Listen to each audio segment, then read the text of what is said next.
वसुदेवसुतं देवं कंसचाणूरमर्दनं देवकी परमानन्दं कृष्णं वन्दे जगद्गुरुं। नारायणसमारम्भां शङ्कराचार्यमध्यमाम् अस्मदाचार्यपर्यन्तां वन्दे गुरुपरम्पराम्।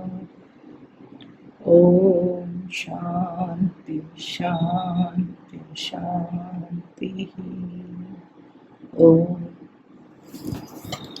Bhagavad Gita chapter 5 verse number 8 and 9 एक साथ चैंट करते हैं। नैव किंचित करोमीति युक्तो मन्येत तत्त्ववित् पश्यन् शृण्वन् स्पृशन् जिघ्रन् अश्नन् गच्छन् स्वपन् श्वसन् प्रलपन् विसृजन् गृह्णन् उन्मिषन् निमिषन्नपि इन्द्रियाणीन्द्रियार्थेषु वर्तन्त इति धारयन्। हमने वर्स 8 और 9 एक साथ पढ़ा। ये कैसे किस भावना से कर्म करते हैं और कैसे जीते हैं, जो कर्मयोगी की स्थिति और एक ज्ञान योगी की बात है। The man who is united with the divine and knows the truth thinks, I do nothing at all in seeing, hearing, touching, smelling, tasting, walking, sleeping, breathing, in speaking, emitting, grasping, opening and closing of the eyes. He holds that only the senses are occupied with the object of the senses. अभी ये जो श्लोक है ना, ये क्या कह रहा है? हमारे पास 5 ज्ञानेंद्रियां हैं, 5 organs of perception and 5 कर्मेंद्रियां हैं। I think you all know about it ना। 5 ज्ञानेंद्रियां हैं, देखना, सुनना, सूंघना, टेस्ट, टच, और 5 कर्मेंद्रियां हैं, हाथ, पैर, वाणी, बोलना, और फिर एक्सक्रीशन और रिप्रोडक्शन। तो ये 5 कर्मेंद्रियां, 5 ज्ञानेंद्रियां, इनका जो कर्म हो रहा है, ईमानदारी से बैठ के कभी सोचना चाहिए कि कौन कर रहा है। क्योंकि अगर हमारे भरोसे है तब तो ये 1 मिनट भी नहीं चलने वाला इनमें से कोई। तो ये जो सब हो रहा है, देखना, सुनना, ये किसके सहारे हो रहा है? तो ये थोड़ा हिंदी में भी देख लेते हैं क्या कह रहे हैं। योग युक्त तत्वविद देखता हुआ, सुनता हुआ, स्पर्श करता हुआ, सूंघता हुआ, खाता हुआ, जाता हुआ, सोता हुआ, श्वास लेता हुआ, बोलता हुआ, विसर्जन करता हुआ, ग्रहण करता हुआ, पलकों का उन्मेष और निमेष, मतलब ये पलकें जो खुलती हैं और बंद होती हैं, करता हुआ, इंद्रिय अर्थों में बरत रही हैं, ऐसा धारण करता हुआ मैं कुछ भी नहीं करता, ऐसा माने। So what is the state of this Karmayogi who knows the truth? और द ज्ञान योगी। ज्ञान योगी के लिए तो ये सहज स्थिति है, उसको कुछ प्रैक्टिस नहीं करना पड़ता। It is for us to practice. तो हम क्या करते हैं, कुछ अच्छा हुआ तो हमने किया, कुछ बुरा हुआ तो परमात्मा ने किया, ऐसा मतलब डबल स्टैंडर्ड होता है।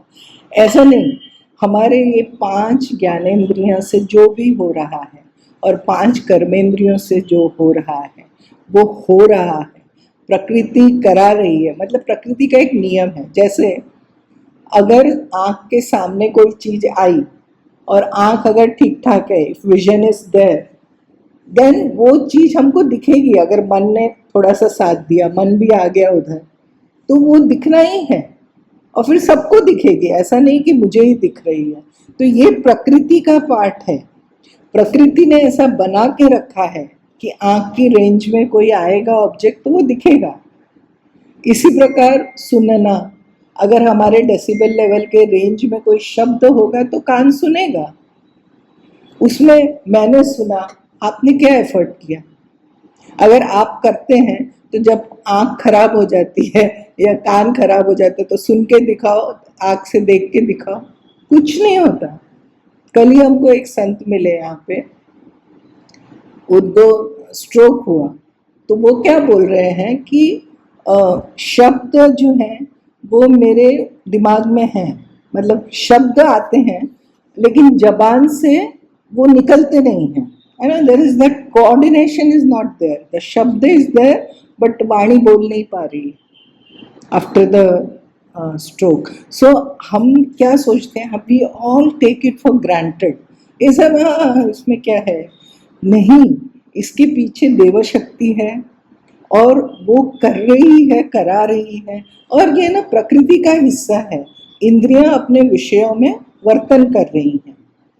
तो वो जो ज्ञानी है वो क्या देखता है, वो देखता है कि मैं आत्मा जो है एक स्क्रीन जैसा है, और स्क्रीन के ऊपर तमाम पिक्चर आ रही है, जा रही है, स्क्रीन का कुछ नहीं होता, इट रिमेन्स अनएफेक्टेड। इसीलिए उसकी तुलना या तो आकाश के साथ करते हैं, आत्मा की, लेकिन आकाश इनर्ट है, आत्मा इनर्ट नहीं है। आत्मा एकमात्र कॉन्शियसनेस है, और वो उसकी प्रेजेंस में ये सब हो रहा है। तो फिर वो जो है ना ज्ञानी, तो ज्ञानी तो ये उसके लिए नेचुरल स्थिति है, उसको बार बार याद नहीं करना पड़ता, हमको याद करना पड़ेगा। तो हमको क्या करना है, काम शुरू करने से पहले परमात्मा को याद करके उनको दे दें। लेकिन क्या होता है, हम इतना ज़्यादा काम में उलझे हैं ना, भूल जाते हैं। तो ठीक है, भूल गए, काम करते वक्त अगर याद आ गया तो दे दें। अच्छा, फिर भी भूल गए, है ना, काम करने में तो हम इतना ज़्यादा ईगो इन्वॉल्व हो जाता है और फिर हमारा रिजल्ट के ऊपर ध्यान जाता है, वो भूल जाते हैं। ठीक है, काम खत्म होने के बाद कर दो। अच्छा, तभी भी भूल गए, रात में सोने से पहले कर दो कि आज का जो भी किया मैं आपको देता हूँ। तो ये जो एक्चुअली मैं करता ही नहीं, ये नॉलेज में धीरे धीरे स्टैब्लिश होना, और फिर सारे झंझट खत्म हो जाएगी, क्योंकि the whole problem is of this ego and the one who says कि I do and then I enjoy. ये कर्तापन, भोक्तापन और अहंकार, यही प्रॉब्लम है। ये समझ में आने पे कैसा शांति मिल जाएगी, इससे छुटकारा मिलेगा।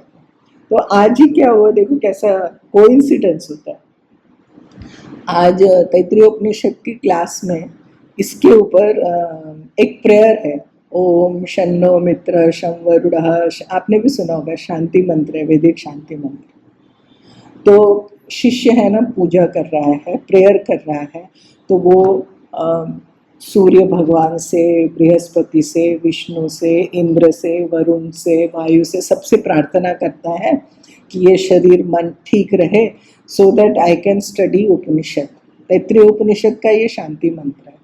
तो उसमें है कि ये हमारा जो ये शक्ति है ना, हम में जो बल है, तो बल का प्रतीक ये हाथ है, क्योंकि हम जनरली हाथ से ही सब काम करते हैं।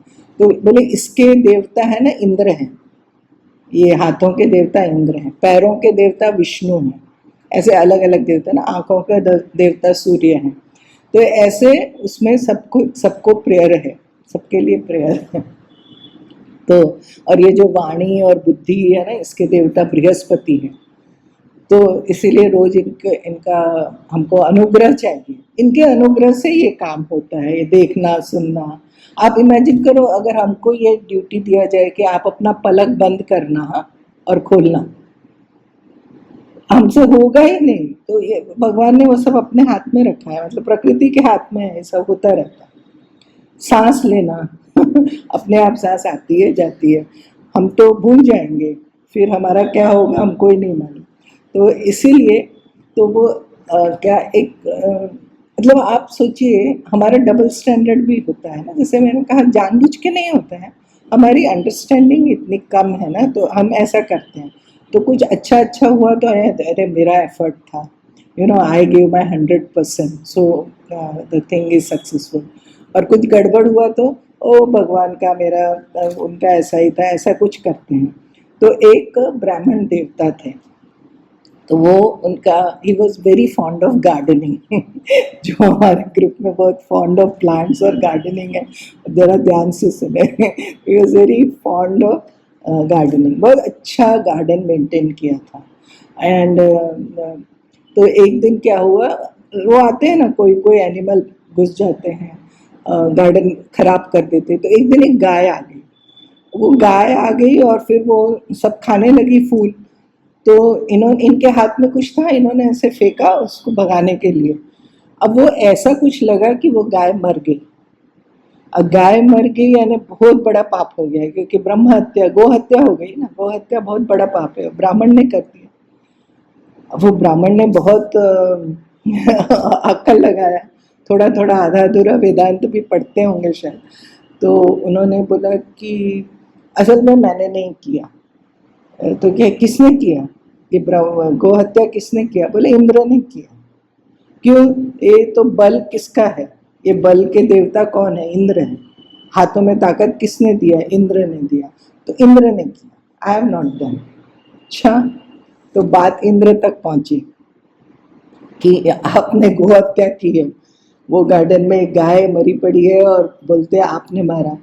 इंद्र तक बात पहुंची कि अरे मैंने गो हत्या कर दिया, इसका तो बहुत बड़ा पाप होता है। तो इंद्र ने कहा कि okay let me go and check. तो इंद्र ने एक बहुत अच्छा दूसरा रूप बनाया और ब्यूटीफुल रूप बना के आए और बोले I want to see the garden, and आप, मैंने सुना बहुत सुंदर गार्डन है इधर। तो गए, तो गार्डन देख रहे हैं, तो वो ब्राह्मण देवता बड़े झुक के उनके पीछे पीछे उनको दिखा रहे हैं। तो वो एक्सेसिव तारीफ करते गए, अरे क्या ब्यूटीफुल है, ऐसा तो गार्डन कहीं देखा ही नहीं, क्या फूल है, क्या पेड़ है, कितनी मेहनत हुई होगी, किसने की। तो फिर पहले तो ब्राह्मण देवता थोड़ी देर चुप रहे, फिर जब बहुत ज़्यादा तारीफ होती है ना, then we have to show ना भाई आई हैव डन। तो उनके मुंह से निकला कि हाँ इसी मतलब इसी कृपा, आपके कृपा पात्र ने ही किया, मैंने किया ऐसा। अच्छा, बहुत सुंदर किया है। कि थोड़ा आगे बढ़े तो कोने में गाय गाय मरी पड़ी थी। ओ माय गॉड, गाय मर गई, किसने मारा? तो बोले कि नहीं वो इंद्र ने मारा मैंने नहीं मारा। तो फिर इंद्र प्रकट हो गए। इंद्र ने कहा वेरी गुड, जब गार्डन अच्छा अच्छा बनाया तो आपने बनाया, और जब गाय मर गई तो फिर मेरा बल, और ये गार्डन बनाने में मेरा बल नहीं है। सो आज स्वामी जी ने स्टोरी हमको सुनाई, और फिर स्वामी जी ने कहा कि देखो एक तो इसका ऑब्वियस मीनिंग है कि वी हैव डबल स्टैंडर्ड। ये जो ज्ञानी है इसके डबल स्टैंडर्ड का सवाल ही नहीं है, क्योंकि उसका ईगो मर गया है, वो अलग ही बात है। इवन कर्मयोगी ऐसा कपट नहीं करेगा, क्योंकि वो परमात्मा के लिए कर्म कर रहा है, चित्त शुद्धि के लिए कर्म कर रहा है ना, ऐसा करेगा नहीं वो। तो लेकिन स्वामी जी ने कहा इसका सिग्निफिकेंस देखो इस स्टोरी का। इस स्टोरी का सिग्निफिकेंस ये है कि अगर मैंने डूअरशिप छोड़ दिया, I have not done literally really, then उसका फल मुझे नहीं लगेगा। ये स्टोरी का ये सिग्निफिकेंस भी हुआ ना, कि उसने जब ये कहा कि मैंने नहीं किया तो उसका फल इंद्र को लगेगा, मतलब उसको नहीं लगेगा, प्रकृति में जो क्रिया हो रही है उसको लगेगा, आत्मा को नहीं लगेगा। क्यों? क्योंकि उसने उसको आत्मा के साथ डिसोसिएट कर लिया। तो ये नॉलेज जो है ये कितना हमको बचा सकता है मुसीबत से। तो ये जो है ना, ईमानदारी से ये सोचना कि मेरे शरीर के पांचों ज्ञानेंद्रियां, पांचों कर्मेंद्रियां, ये जो पंच प्राण चल रहे हैं, ये मैं नहीं करता। सुबह सूर्य भगवान आते हैं, उनकी कृपा से ये सब शुरू होता है, और जब रात को हम सो जाते हैं ना, तो वो वरुण देवता ना, सिंधी लोगों में जो झूलेलाल है ना, वो वरुण के अवतार माने जाते हैं ना, वरुण की उपासना है। तो ये जो वरुण देवता है रात्रि के देवता है। मतलब क्या है, हम तो बड़े आराम से सो गए, घोड़ा बेच रहे हैं, लेकिन शरीर में क्या क्या हो रहा है। इनफैक्ट नींद में बोलते बहुत सारे हमारे डैमेज सेल रिपेयर होते हैं, and morning we are feeling fresh. And the digestion has happened. रात में क्या क्या पार्टी करके खा के सो गए थे, रात भर वो बेचारी मशीन डाइजेस्ट करती रही। तो देवता का अनुग्रह है हम पे, और प्रकृति का ये खेल है जिससे ये सब हो रहा है, और हम बेमतलब उसमें कूद के श्रेय लेने की कोशिश करते हैं कि आई हैव डन। तो ये जो श्लोक है इसमें भगवान ने गिना के बताया कि इनमें से कौन सा काम तुम करते हो, मतलब प्रकृति, इसमें ये सब प्रकृति का काम है। तो ये जो ज्ञानी है वो इस ज्ञान में रहता है। इवन कर्मयोगी भी इस बात की प्रैक्टिस करे। अगर उसके लिए ये स्वाभाविक और नेचुरल ज्ञान नहीं है, no problem. So even for us, it is a reminder. We can remind ourselves. And totally humbly, ये फैक्ट है। अगर हम इसके अलावा बोलते हैं कि मैं करता हूँ तो हम झूठ बोल रहे हैं। वास्तविकता यही है कि ये प्रकृति में हो रहा है, ठीक है ना। We are witness, हम साक्षी हैं। तो उस साक्षी के साथ जीना ये गीता सिखाती है। तो वर्स नंबर 10 क्या है? ये तो हो गई ज्ञानी की बात। वर्स नंबर 10 है, ब्रह्मणाध्याय कर्माणि संगम त्यक्त्वा करोति यः लिप्यते न स पापेन पद्मपत्रमिवाम्भसा। ये हमारे शास्त्रों में कमल पत्र का बहुत एग्जाम्पल आता है। ब्रह्म में कर्मों को अर्पण कर फल में आसक्ति का त्याग करके जो करता है वह पाप और पुण्य से लिप्त नहीं होता, जैसे जल से पद्म पत्र। पद्म मतलब कमल, कमल का पत्ता हम सब ने देखा है ना, उसके ऊपर पानी लगता ही नहीं है। वो पानी में से निकालो, उसके ऊपर पानी की एक बूंद भी टिकती नहीं है। हमारा मन ऐसा होना चाहिए कि कहीं भी डालो वो टेंटेड ना हो, है ना। तो क्या कह रहे हैं, he who works having given up attachment resigning his action to God is not touched by sin, even as lotus leaf by water untouched।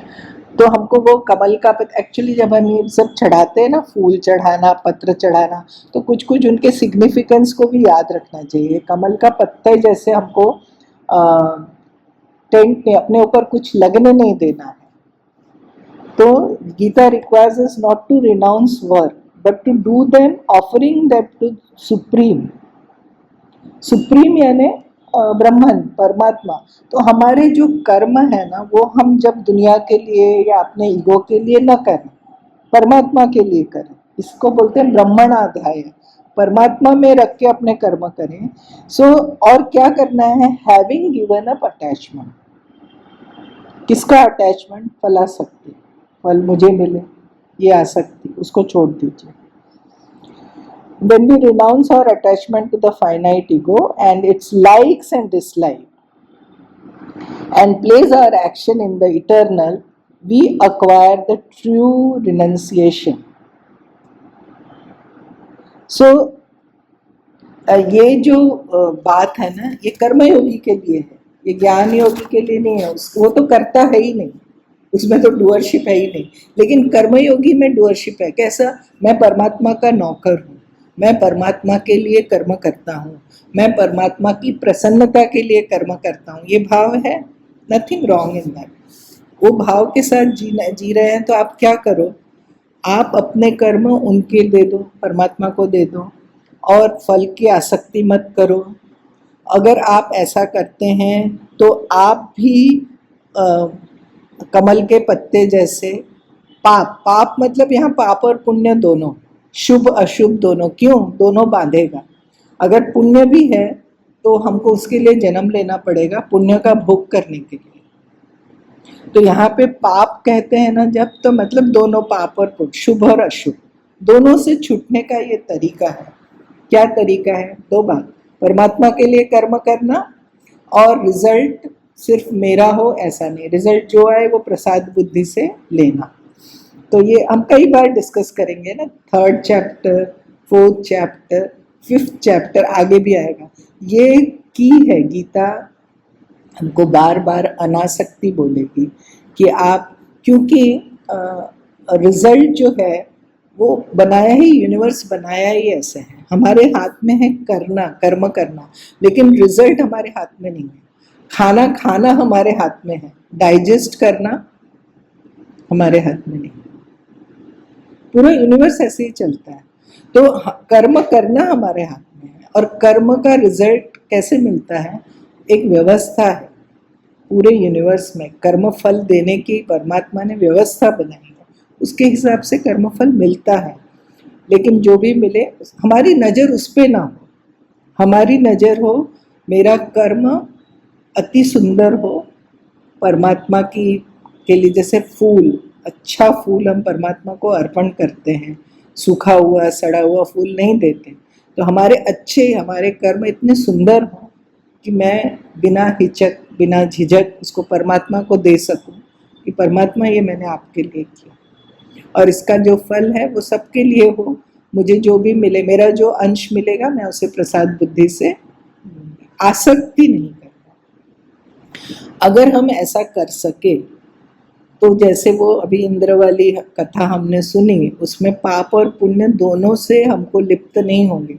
लिप्त होना मतलब उसका हमको बंधन मिले, उसका शुभ या अशुभ फल मिले, वो है लिप्त होना। लिप्यते न स पापे न पद्म पत्रमिवाम्भसा, ये भगवान ने वर्स 10 में कहा। एक और वर्स ले लेते हैं, वर्स 11। कायेन मनसा बुद्ध्या कैवलेरिन्द्रियैरपि योगिनः कर्म कुर्वन्ति संगम त्यक्त्वात्मशुद्धये। समभाव मतलब केवल शरीर, मन, बुद्धि, इंद्रियों द्वारा भी योगी जन संग का त्याग कर आत्मशुद्धि के लिए कर्म करता है। ये हमारा प्रश्न होगा कि फल नहीं चाहिए तो मैं कर्म क्यों करूं? कर्म इसलिए करना है क्योंकि मेरे मन में जो सब कचरा है वो साफ हो जाए, है ना ये। और वो होता है क्योंकि, क्यों होता है? हमने कर्मफल चाहा नहीं, पाप और पुण्य मुझे लगा नहीं, लेकिन कर्म किया तो उसका कुछ तो फल होगा। ये फल होगा कि मेरा चित्त शुद्ध होगा। तो ये verse number 11, the yogi, that is, ये योगी की ही बात है, कर्म योगी, perform work merrily with the body, mind, understanding, or merrily with the senses, abandoning attachment for the purification of their soul. मतलब किसी प्रकार की कोई आसक्ति नहीं, वो भी अपने शरीर से, मन से, इंद्रियों से आपको लगाएगा कर्म में, लेकिन ये जानता है कि ये काम कर रही हैं परमात्मा के अनुग्रह से, और इसका जो कर्म है ये उनके लिए है, फल भी उनके लिए ही अर्पण हो जाए। ये जो इस भाव में जीता है उसका जीवन कैसा होगा? उसके जीवन में फिर झगड़ा या इस तरह की कोई बात होगी ही नहीं। कैसा उसका जीवन है देखिए, वर्स 12 भी देख लेते हैं। युक्त कर्म फलम त्यक्त्वा शांतिमाप्नोति नैष्ठिकीम् अयुक्त कामकारेण फले सक्तो निबध्यते। जो योग युक्त कर्मफल को त्याग कर निष्ठा से मिलने वाली शांति को प्राप्त करता है, अयुक्त काम के करने से फल में आसक्त होकर बंध जाता है। इधर कंपैरिजन किया भगवान ने, एक है कर्मयोगी और एक है सिर्फ कर्म करने वाला। योगी नहीं है, उसको परमात्मा के लिए कर्म नहीं करना है। वो क्यों कर्म करता है? For the name, fame, for acquiring money, for getting recognition, for getting PAT on the back from the world. हम जनरली इसके लिए करते हैं। सी दैट वेरी सिंपल बात है, कर्म नहीं बदलता। जैसे मैं ऑफिस जाती हूँ, आई कैन हैव 2 एटीट्यूड। एक, मैं जाती हूँ सिर्फ मेरा ध्यान पे चेक पे है कि at the end of the month I am going to get my salary. एक दूसरा जाता है, वही काम है, उसी ऑफिस में जाता है, लेकिन इस एटीट्यूड से जाता है कि मेरे परमात्मा ने मुझे ये एक चांस दिया to serve, and he has given me this body mind intellect, और इससे मुझे सर्व करने का एक मौका दिया, और ये काम मैं उनके लिए करूँ। अब देखो काम वही है, दोनों के इसमें कितना फ़र्क हो गया, और रिजल्ट में फ़र्क हो जाएगा। एक बंदे को खाली सैलरी मिलेगी, सैलरी तो दोनों को मिलेगी, लेकिन एक बंदे को ईश्वर का अनुग्रह भी मिलेगा, वो पाप और पुण्य के चक्कर से निकल जाएगा और वो कर्म योगी बन जाएगा। तो भगवान कह रहे हैं युक्त कर्म फलम त्यक्त्वा शांतिम आपनोति नैष्ठिकीम। ये जो ज्ञान निष्ठा है ना, ये जो आत्मा का स्वभाव है, शांतम शिवम अद्वैतम, ये आत्मा की शांति उसको मिलती है। और जो अयुक्त है, जो सिर्फ कर्म करता है अपने रिजल्ट के लिए और ईगो इन्वॉल्व है, उसको भी फल मिलेगा, पाप और पुण्य, लेकिन वो उसको बांधेगा, उसको वो फल भुगतना पड़ेगा। देखो दोनों में कितना फर्क हो गया। और and it is just a question of attitude, है ना। इट इज नॉट दैट उसने कोई काम बदल लिया। The soul attains to peace well founded by abandoning attachment to the fruit of work, but he whose soul is not in union with the divine is impelled by desire and is attached to the fruit and is bound. युक्त मतलब disciplined in action, the karma yogi, or shantim, when the peace of God descends on us, divine knowledge floods our being with the light which illumines and transforms, making clear all that was before dark and obscure. ये है फल ज्ञान निष्ठा। वो जो ज्ञान निष्ठा होगी ना, तो वो जो आत्मज्ञान है वो मैनिफेस्ट होगा परमात्मा की कृपा से। तो ये जो वर्स 10 है ना, लिप्यते न स पापे न, ऐसा कर्म करें जिसका ट्रेस भी न छूटे, मतलब कहीं भी कोई ego.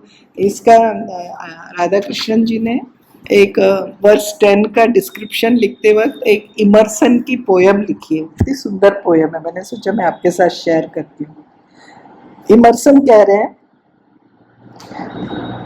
Teach me your mood O patient stars, who climb each night the ancient sky, living on space, no shade, no scars, no trace of age, no fear to die. जो नक्षत्र और तारों का जो गति है ना, कोई स्पेस कोई वो नहीं छोड़ते, ट्रेस नहीं छोड़ते। और हम क्या है, सारे टाइम अपना ट्रेस छोड़ने के चक्कर में रहते हैं कि मैं मर भी जाऊं तो लोग मुझे याद करें, मुझे, और अभी भी मैं कुछ काम करूं तो everyone should note it, you know, it should be noted, it should be loaded in the society. ये चक्कर अगर मन से निकल जाए ना, तो वो स्टार की तरह हम कहें कि मेरा जीवन भी ऐसा हो कि कोई ट्रेस ना छोड़े। एक बार किसी ने मोदी जी से पूछा कि how you would like to be remembered, he said I would not like to be remembered. तो ये जो है ना कि मतलब हमारा जो कर्म, देखो हमको ये जीवन दिया परमात्मा ने, कर्म करने की शक्ति दी परमात्मा ने। अफकोर्स मेरे पिछले कर्म और संस्कार होंगे कारण, लेकिन सब कुछ उनका है। फिर मैं उसमें किधर से क्रेडिट लेने के लिए, या लोगों की फ्लिटिंग, लोगों की प्रशंसा यानी क्या है, आज तारीफ करेंगे कल गाली देंगे। कितना चेंजिंग है हमारा एटीट्यूड किसी के प्रति। आज हमारे लिए वो परमात्मा है, मतलब आप ही मेरे वो है, आप ही, दूसरे दिन वो रास्ते पे जा रहे हैं उसको देखेंगे भी नहीं। हमारा तो ऐसा है ना, ये संसार ऐसा ही है, आपका भी ये एक्सपीरियंस होगा। And then don't question why it is like this, it is like this. ये प्रकृति का नेचर हिस्सा है, ये ऐसा ही। So if we want permanent peace, if we want the पाप पुण्य के चक्कर से बाहर निकलना, then we have to understand what Gita is saying. और करना क्या है, करना वही कर्म है, लेकिन आसक्ति छोड़ो, कर्तापन छोड़ो। बहुत सारा मैं करती हूँ, मैं करती हूँ, मैं करती हूँ, इसको थोड़ा ये राग गाना बंद करें, तो फिर हमारा भी। और फिर इसके बाद क्या है ना, वर्ष 13 ऑनवर्ड्स वो ज्ञानी की बात है। वो कैसे रहता है एक ज्ञानी, जिसको ये पूरा आत्मा में कभी कर एक्शन होता ही नहीं, फिर वो एक्शन कैसे करता है? वो भी तो भूख लगती तो खाना खाता है, लोगों से बात करता है, व्यवहार कैसे करता है ना? What is the technique that we will see in our next class? Today we'll conclude here. Om Purnamadah Purnamidam Purnat Purnamudachyate Purnasya Purnamadaya Purnamevavashishyate. Om Shanti Shanti Shanti. Om Shri Krishna Arpanamastu.